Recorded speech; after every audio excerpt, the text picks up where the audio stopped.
So அதனால் ஒரு action and கொஞ்சம் ஃபேண்டசி கேட்டகிரியான ஒரு சீரிஸே தெரியும். கண்டிப்பாக இந்த சீரிஸை நீங்கள் பார்க்கலாம். Hello friends, welcome back to Play Tamil. So இப்போ பார்த்து நம்ம நெட்ஃப்ளிக்ஸ் சைட்லேருந்து ஒரு நியூவான சீரிஸை ரிலீஸ் பண்ணியிருக்காங்க.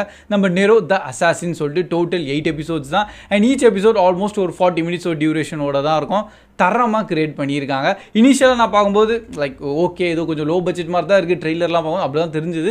பட் என்கிட்ட சீரிஸ் பார்க்கும்போது தான் பரவாயில்ல, நல்லாவே பட்ஜெட் போட்டிருக்காங்க. அண்டு எல்லாம் ப்ரொடக்ஷன் குவாலிட்டி ஒன்று இருக்குது பார்த்தீங்களா, டாப் நாச்சாக பண்ணியிருக்காங்க. லைக் கேம் ஆஃப் த்ரோன்ஸ் லெவலுக்குலாம் சொல்ல மாட்டேன், பட் இருந்தாலும் லைக் பர்ஃபெக்டாக இருந்திருக்கு.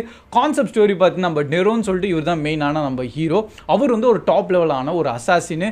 அவரோட மாஸ்டர் என்ன சொன்னாலும் அதை செஞ்சு முடிச்சிருவார். ஸோ இப்போது அவருக்கு பார்த்தீங்கன்னா ஒரு சுச்சுவேஷனில் ஒன்றும் மாட்டிக்கிறாரு. இவருக்கு ஒரு பொண்ணு இருக்குது அண்ட் அந்த பொண்ணை எப்படியாச்சும் இவர் காப்பாற்றணும். ஏன்னா அந்த பொண்ணு பின்னாடி ஒரு விச் சொல்லலாம், சூன்யக்காரி. ஸோ அவள் வந்து ஏன் அவள் பொண்ணை தேடுறாங்க அதெல்லாம் நீங்கள் பொறுமையாக பார்க்கும்போது ஸ்டோரியோடு புரிஞ்சிடலாம். அண்ட் அது மட்டும் இல்லை, நம்ம ஹீரோட கழுத்தில் பார்த்தீங்கன்னா ஒரு வினோதமான பிளாக் கலரில் ஒரு செயின் ஆட்டம் ஒன்று மாட்டியிருக்கு. ஸோ அந்த செயின் கிட்டேருந்து அவர் எப்படி தப்பிக்கிறாரு, இந்த மாதிரி தான் என்டையர் சீரிஸ் ஃபுல்லாக போயிருக்கு. ஸோ பேசிக்கலாக ஒரு பொண்ணை காப்பாற்றணும். அண்ட் இந்த நடுவில் கொஞ்சம் அப்ஸ் அண்ட் டவுன்ஸோட கொஞ்சம் அட்வென்ச்சரஸாகவும் அண்டு வேறு இடத்துல போகிற மாதிரியான சில கான்செப்ட் ஸ்டோரியோடு கொண்டு வந்திருக்காங்க. ப்ரில்லியண்ட்டாக இருந்திருக்கு. ஸோ இதில் நம்ம ஹீரோ ப்ளஸ் அவரோட மாஸ்டரோட ஒரு பொண்ணு இருக்கும். ஸோ அவங்களும் அண்டு அவர்கிட்ட இன்னொரு ஒரு பாடி கார்டும் சரி அண்டு இன்னொரு ஃபாதர் கேரக்டர் மாதிரி இருப்பார். ஸோ அவங்கெல்லாம் ஒன்றா சேர்ந்து ஒரு அட்வென்ச்சர் ஆட்டம் போயிட்டு இருப்பாங்க.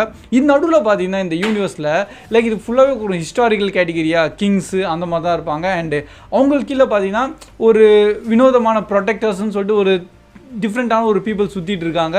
அவங்கெல்லாம் பயங்கர ஒரு சைக்கோஸ் மாதிரின்னு கூட சொல்லலாம். எல்லாரையும் தண்டனை தரது இந்த மாதிரியான சில விஷயங்கள்லாம் போயிட்டுருக்கோம். அண்ட் இவங்க நடுவில் இவங்க வந்து எப்படி சர்வை பண்ணுற இந்த கான்செப்ட் இருக்குல்ல, செம்மையாக அந்த இருக்குது. ஸோ ஆக்சுவலி நான் ரொம்ப என்ஜாய் பண்ணி தான் பார்த்தேன். டெஃபினட்டாக ரெக்கமெண்ட் பண்ணுவேன் இன்கேஸ் உங்களுக்கு அந்த ஹிஸ்டாரிக்கல் ப்ளஸ் அந்த அட்வென்ச்சர் கேட்டகிரியான சீரீஸ்லாம் பிடிக்கும்னா. என்ன ஒரு விஷயம், ஸ்லைட்டாக 18+ அங்கங்கே கொஞ்சம் விஷுவல்ஸோட காமிச்சிருப்பாங்க. ஸோ அதுக்கேற்ற மாதிரி நீங்கள் ஃபேமிலியில் அந்த சீரீஸை பார்க்க முடியாது, தனியாகவே பாருங்கள். பட் நல்லபடியாக கொண்டு போயிருக்காங்களே. ஸோ 8 எபிசோடில் ஒரு பக்கமான ஸ்டோரி கொண்டு வந்திருக்காங்களா, நல்லபடியாக இருந்தது. And in case play Tamil rating தரணும்னா நான் ஆக்சுவலி ஒரு டீசெண்டாக சொல்லணும்னா ஒரு 7.5 தரலாம் அவுட் ஆஃப் 10. இன்னும் பயங்கரமாக கொண்டு போயிருக்கலாம். நிறைய சிஜிஎல்லாம் உள்ளே யூஸே பண்ணியிருக்க மாட்டாங்க. எல்லாமே வந்து லைக் அந்த ரியல் லொக்கேஷன் ரியல் ஷாட்ஸ்னால பார்க்குறதுக்கு இன்னும் நல்லா தரமாக க்ரியேட் ஆயிருந்தது. ஸோ இன்கேஸ் நீங்களும் இந்த சீரீஸாக பார்த்துட்டீங்க, உங்களோட தாட்ஸ் எப்படி இருந்தது கண்டிப்பாக கமெண்ட் செக்ஷன்லையும் ஷேர் பண்ணுங்கள்.